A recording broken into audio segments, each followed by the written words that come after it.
Andrew Wilson offered Candace Owens $300,000 to debate her Charlie Kirk claims, and she ducked it. And that number stopped me because if Candace had proof that Israel, Turning Point USA, and Erika Kirk murdered Charlie, she grabs the cash and says it on camera. Well, she didn't. And wait until you hear the part about Erika just begging her to stop. You see, Erika Kirk publicly asked Candace Owens to stop. And by the next day, Candace's mob smeared the widow too. So sit with that for a moment. Candace took a murdered friend, turned him into content, then fed tens of thousands of lunatics a story that Andrew Wilson says has not a single shred of evidence. Now add the filthiest part. Wilson traced an ActBlue funded anti-TPUSA outfit called Unfame America Tour, pushing the same poison. So you and I have seen this machine before. The left wants Charlie's movement shattered, and Candace handed them the crowbar. And also new tonight, as Medicare costs keep squeezing retirees, another buried consumer story is breaking through. Millions of seniors overpaying while big insurance profits from confusion, and the trap stays the same. Mailers, robocalls, fine print, and many Americans stay locked into ill-fitting plans. Well, Chapter calls itself a newsroom for your Medicare. Its independent Medicare advisors are the only Medicare advisors who compare every plan nationwide. They review doctors and prescriptions, run a whole file review, and report back the truth on what actually fits. It's the kind of verification scammy mailers never want compared side by side under real scrutiny. If you already have the right coverage, Chapter offers best plan verification. If not, they'll help you switch. Real scrutiny changes stories fast, and it takes one call, runs under 20 minutes, and costs you nothing. Give them a call at the number on your screen, 910-728-4109. Now, Candace Owens is now floating that Charlie Kirk was a time traveler. Yeah, a time traveler. We're not watching an investigation here. We are watching a fame addict torch a dead man's legacy with weirder and uglier garbage every day. And the tweets that I'm about to show you expose the whole parasite pylon. So we'll start with the anchor point here that Andrew Wilson says this is from the Joe Rogan show. This was trending.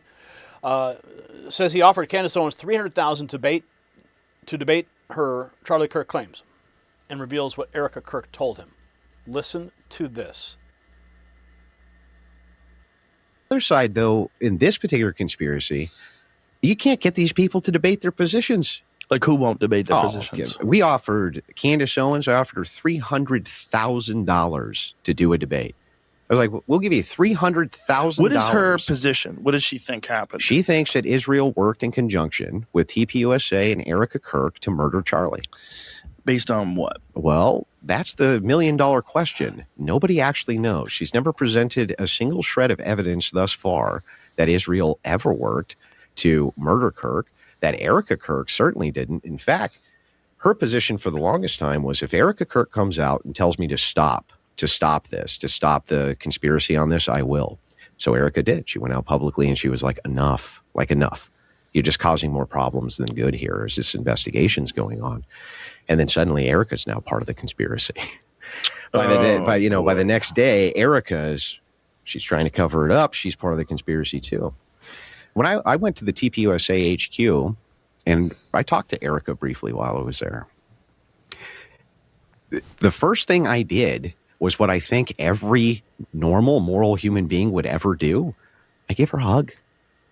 And I told her how god-awful sorry I was that happened to her. Like, could you even imagine how that's got to feel for her? Especially now that she has tens of thousands of people accusing her of murdering and conspiring to murder and then cover up what happened to her own. I mean, that's like mind-boggling psychological torture on a level that I've never seen. Yeah, and hindsight is 20/20, but given the reaction, I think it probably would have been better for her to like lay low for a little while. 1000%. The going out with the sparklers was not a great idea. Like, all that was not a great idea because it just seemed insane. And maybe sometimes in grief, or when, you're trying to show that they're not going to hold us back, people make choices that could be interpreted in a very bad way. 100%. The interesting thing is I asked her about that. I asked her, like, what's the deal there? What's with the sparklers? Well, what's with the aberration in behavior? And she's like, look, I was put in like the worst spot I could ever think of. I was the background character.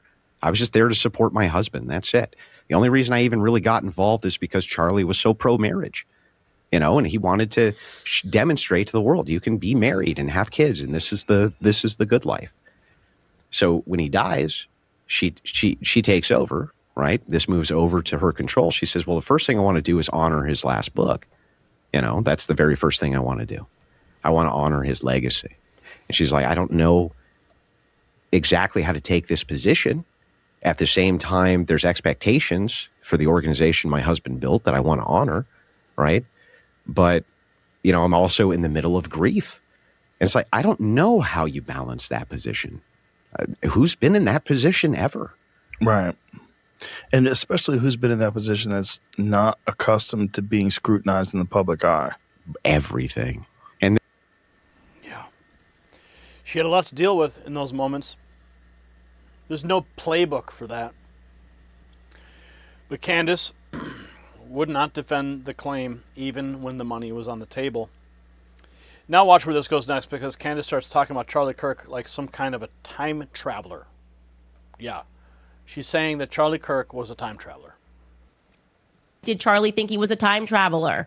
He said, as I showed you in earlier messages, that he was a time traveler and he had to find me. Is that just something people are saying to their homies in text messages? And again, not anything that I would have placed so much emphasis on back when he was saying it, but it came to fruition. The other parts, he did die young. Why did he think that him dying young was necessary in order to change things? He did die young. It is related to Turning Point USA in some way or another. At the very least, we could all agree it's related to him speaking at a campus event for Turning Point USA. I'm totally occupied by this. I tell you, I read these messages and I'm going, what is this? What is reality, actually? And Charlie died. Yes, like I said, it was related to this organization. And I think we would all agree that his death and the manner that they did it changed the world in ways that I don't think we can fully realize. Yeah, so Charlie Kirk, apparently a time traveler. So it moves from unproven murder accusations to the stranger theory about the message's destiny and time travel. Next, Jeremy Boring, the former head of the Daily Wire, steps in and says Erika Kirk should sue over what he calls outright defamation. People are like, should Erika sue Candace? Yes. If the worst act of public defamation in U.S. history isn't defamation, then it doesn't exist. Set aside the entire idea of defamation law. There is no defamation. Right. So this is like, there is no defamation if this isn't defamation. There is no demonic if this isn't demonic. 2 weeks ago, it seemed like everyone, like the scale sort of fell from a lot of people's eyes. And then over the last week, we've seen new voices sort of jump into the fray to reinforce this I don't know what to call it, nihilistic conspiracy nonsense. So after the time traveler claim and the pushback gets even sharper, Boring says not just reckless commentary, it's one of the worst public smears that he's ever seen. I don't know Erika. I don't know what she'll become. I know that at Charlie's funeral, she was the most important human being on planet Earth for 1 hour. And she used the occasion of her one moment, a moment that most people will never experience, her one moment of being the most important person on planet Earth, she used to honor her husband, to defend his legacy, and to forgive his murderer. So I don't know Erika, but I would say that it's hard to imagine any human having used that moment to greater effect than she did. I hope that she's very successful in the role. I think she'll be very successful in the role, but she won't be Charlie. Maybe TPUSA will be bigger than it's ever been. Maybe it'll do even better things than it would have done under Charlie, but it won't be the same. Charlie is dead. And with it, something really beautiful and important in the movement. So he defends Erika Kirk's character in no uncertain terms. Next, you'll hear him go further, praising, or no, actually, this is Ian Miles Chong. This is either mental illness or straight up retardation, he says. Candace Owens says she feels, if we're still allowed to feel, that Charlie Kirk is on her side and fighting right alongside her. She just won't stop dragging his corpse behind her while she runs the same victory laps every day. Nothing makes Candace happier than the fact that Charlie Kirk is dead, and she can now use his dead body as a prop. Back to you guys as well, because I wasn't in a good place last year. I wasn't in a good place in Q1 of this year. I'm now in a good place, and I also just feel, if we're allowed to feel, I just feel Charlie's presence now. Like it's like we're on one more tour, like one more fight. Like we're just hitting the ground again right now. I know he's on our side, I guess is what I'm saying. And that energy of Charlie was just so big and so bright that we're very lucky that we have him on our side. We wouldn't want to be up against him, that's for sure. So, yeah, they couldn't cage him. You know, I wake up and I just see every trend dedicated to Charlie in the news and people discussing it. And I just laugh at the idiot fools who thought they were just going to end the Charlie Kirk story at a memorial convention, which was effectively thrown like it was a concert. And now those people who were so happy at the memorial event, clinking glasses thereafter, are very bitter and very angry. And somehow, not in the immediate aftermath, they weren't angry. Now they're very angry. I wonder why that is. So, now we have the meme. Enter the memes. Here we are. Hear me out. Hear me out. Right? And now we have Andrew Wilson's post. Honestly, the Owen stuff is just plain boring. Never anything new, just the same old shit package as bombshell, explosive new evidence, and it's just all speculative garbage. Even the same retards arguing the same non-points. It's even fun, not even fun to mock anymore. And here's more from Andrew Wilson. This is where it gets really interesting. A progressive group funded through Act Blue that sought to destroy Charlie Kirk's TPUSA is now helping push Candace Owens' theory that TPUSA insiders killed him. Right now, you have progressives who are funded by Act Blue, right? And I've proven this. We traced all their money. It's progressives funded by Act Blue who are pushing the same narrative that like Candace Owens and others are pushing on the idea of Charlie Kirk's death and the conspiracy around that. So they're absolutely being paid to push this? Well, their stated mission, this particular progressive group, their stated mission was to take down TPUSA. I'll tell you a story. This is the tale of all tales. Okay. So Charlie Kirk has this huge outreach program that's happening through TPUSA on these college campuses. He's got viral clip after viral clip after viral clip, and they are going wild. He's going campus to campus. He's doing his thing. He's being dogged by a progressive organization. This progressive organization shows up at almost all of these TPUSA events with the stated mission of trying to create a counter movement to what TPUSA is doing. Now, the woman who heads this particular organization received millions of dollars from Act Blue and other progressive organizations for this stated mission. That same woman right this second works with other X accounts to push the messaging that Charlie Kirk was assassinated by his own TPUSA insiders in order to push that narrative forward. Wow. Because the stated goal still from that organization is to destroy TPUSA. So how do we know that they've done this? Are there emails that have been found? Well, the stated goal of this particular person is to take down TPUSA. Right. She's very open about that. And then the way that you know that they are talking to these other accounts is because they do it publicly. Those public accounts will talk to this account, right? Mm-hmm. Very openly. They reaffirm each other's posts. They say, wow, that's real interesting, this kind of thing.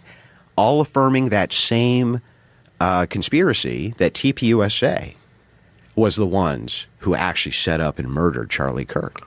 And at millions of dollars in Act Blue funding going towards this. No joke. Anybody can look it up right now. The organization's called Unfuck America. Well, there you have it.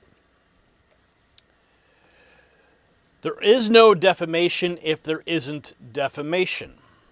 There is no demonic if this isn't demonic. That's what Jeremy Boring said, and he nailed it, because Candace Owens took Andrew Wilson's refused $300,000 challenge, Erika Kirk's direct plea to stop in the total absence of evidence, and then still built a cannibalistic smear machine around Charlie Kirk's assassination for clicks, ego, and movement sabotage. Candace Owens owes Erika Kirk a full public retraction, and every amplifier owes Charlie Kirk an apology. No more games, no more fake bombshells, no more treating a murdered man like a prop for engagement farming. Andrew Wilson put $300,000 on the table. Candace ran. Jeremy Boring drew the moral line and called it what it is. Erika showed grace at her husband's funeral, and Candace answered that grace with self-obsession, wild-eyed garbage, and a mob that started accusing the widow herself. So we reject that filth flat out. And put this segment everywhere. Drop your verdict in the comments. Send it to the one person still defending this depravity. Because the right does not need CNN lies on one side and corpse-dragging conspiracy merchants on the other. So that's the take right there. This is just shameful language that continues to spread. And you can only think that, she's a honeypot that's being brought out to draw out the crazies so that all the crazies can be tracked. And that 300,000 duck and that widow smear spiral are exactly why people want the raw feed before the platforms start playing games. So text White House to 844-840-4963. Next News Network works credentialed inside the White House, and we push reports pulled straight from the building to your phone at night before the algorithm decides what vanishes. And if reading that briefing is not enough anymore, take the next step and text Signal to that same number so you can enlist in the Next News Signal Corps. Rank up through real missions and report to a command center built for an information war the legacy press cannot shut down.